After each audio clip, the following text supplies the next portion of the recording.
जय हिंद। दोस्तों, आज का जो समय चल रहा है काफ़ी विकट समस्याओं से घिरा हुआ ये समय है।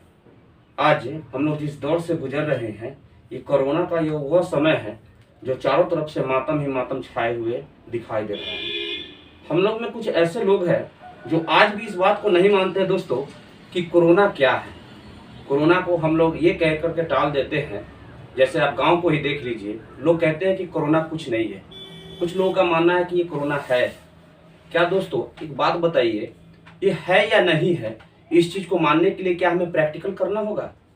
क्या ये एडिशन का बल्ब है जिसके बारे में हमें मानने के लिए हमको खुद से बल्ब बनाना होगा?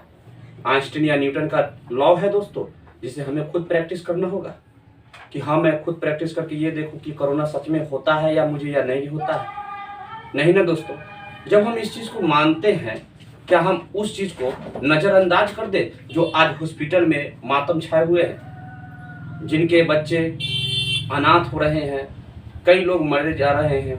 चारों तरफ देखिए हाहाकार मचा हुआ है। हॉस्पिटल में बेड की लाइन लगी हुई है, वहाँ पे सब लोग छटपटा मर रहे हैं। शमशान घाट देखिए पूरा एकदम भरा हुआ है, ऑक्सीजन की कमी है, हाहाकार मचा हुआ है। फिर भी दोस्तों हम लोग अपने जिम्मेदारी का पालन नहीं करना चाहते हैं। ये तो हम लोग खुद यदि ऐसा करेंगे तो एक अच्छे परिवार को संचालक कैसे बनेंगे? खुद को सुरक्षित नहीं रख रहे हैं, परिवार को कैसे सुरक्षित रखेंगे? दोस्तों, कुछ ऐसी बातें होती है जिसे हमें साबित करने की ज़रूरत नहीं होती है। जब हम जन्म लेते हैं तो हमारी माँ कहती है कि ये मेरे पिता है, ये मेरे सगे संबंधी है। तो दोस्तों, हम उस चीज़ को मानते हैं, ना कि हम लोग प्रैक्टिकल करते हैं। क्योंकि हम लोग निजी जिंदगी में देखते हैं कि हमारे लिए क्या कर रहे हैं, इससे रिलेटेड क्या हमसे ये जुड़ा हुआ है, तभी तो हम मानते हैं कि ये मेरे पिता है, ये मेरे फूफा है, मेरे फुआ है, मेरे चाचा है, चाची है, रिश्तेदार है। उस चीज़ को हमें प्रैक्टिकल करने की जरूरत नहीं होती है। तो क्या इसमें हमें प्रैक्टिकल करने की जरूरत है?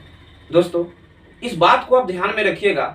आज ऐसी हालात हो गई है कि हमें कुछ बातों को स्वीकार करना पड़ेगा।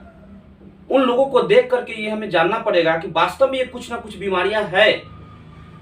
गांव की ऐसी हालात हो गई है कि लोग जो है सोशल डिस्टेंसिंग का पालन करना तक भूल गए। वो ये नहीं जानते हैं। कुछ लोग तो ऐसे कहते हैं जैसे कि वो पढ़े लिखे व्यक्ति को भी मूर्ख समझते हैं। ये तो हालात को खुद से अपनी ओर खींचना है कि हमें आओ और हमें खुद बीमार कर दो। दोस्तों, हमें नियमों का कुछ पालन करना पड़ेगा, तभी जाकर के हम सुरक्षित रहेंगे।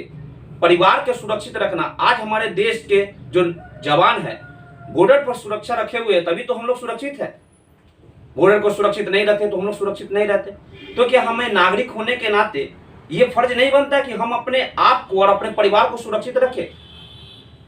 ऐसी विनम्रता को हमें दूर करना होगा। हमें ये सोच करके चलना होगा, अगर हम ना भी मानते हैं दोस्तों कि कोरोना है, तो फिर भी हमें ये जानना होगा कहते कि कहीं ना कहीं तो सच्चाई है। उस चीज को झुठलाया तो नहीं जा सकता है दोस्तों, जो हमारे चारों तरफ दिखाई दे रहे हैं। तो दोस्तों, मैं हाथ जोड़कर आपसे निवेदन करूंगा कि कभी भी इस गलत भावनाओं में ना रहिए और नियमों का पालन कीजिए। 2 गज दूरी और मास्क है जरूरी, इस बात को हमेशा फॉलो कीजिए। और दोस्तों, अगर आप सुरक्षित रहिएगा, आपके परिवार वाले सुरक्षित रहेंगे।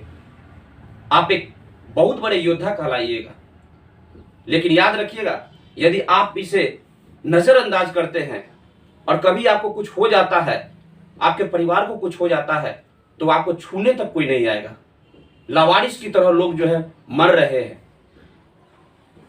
अस्पताल में ऐसी सिचुएशन हो गई है कि लोग फोन करते हैं कि केवल पेशेंट मर गया है, कोई उसको देते भी नहीं है।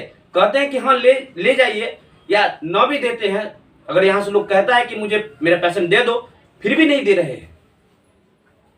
तो इस चीज को हम कैसे झुठला सकते हैं कि वास्तव में ये बीमारी है ही नहीं? ये एक वैश्विक बीमारी है दोस्तों, हमें इस चीज को कभी नहीं भूलना चाहिए। तो याद रखिएगा दोस्तों, अपने अंदर एक सफल नागरिक बनने का प्रयास कीजिए और एक जिम्मेवार परिवार के सदस्य बनने का आप प्रयास कीजिए। कभी भी आप ये नहीं समझिएगा कि ये बीमारी है कि नहीं है। नहीं है तो भी हम समझेंगे कि नहीं है, ये तो और अच्छी बात है कि हमारे इम्यूनिटी पावर और मजबूत होगा हमारे अंदर से, और ये हौसला होगा कि कोई बीमारी नहीं है। परंतु उस चीज को दरकिनार नहीं किया जा सकता है। हमें सोशल डिस्टेंसिंग का पालन करना होगा। गांव में अभी भी भोज से लेकर शादी विवाह हर प्रकार से पूरे खुलेआम हो रहा है। इसे हमें कायदे के अनुसार चलाना होगा। रोक तो नहीं सकते, परंतु हमें डिस्टेंस के साथ काम करना होगा। तो दोस्तों, मैं यही आपसे निवेदन करूंगा कि आप अपने परिवार और स्वयं के रक्षक खुद बनिए, नहीं तो दुनिया आपको कुछ नहीं मदद करेगा। दोस्तों, ऐसी हालात हो गई है। तो दोस्तों, याद रखिएगा, हमें नियमों का पालन करते हुए चलना है और हमेशा अपने आप को कैसे सुरक्षित रखा जा सके, इस बात पर विशेष ध्यान देने की जरूरत है। ठीक है दोस्तों।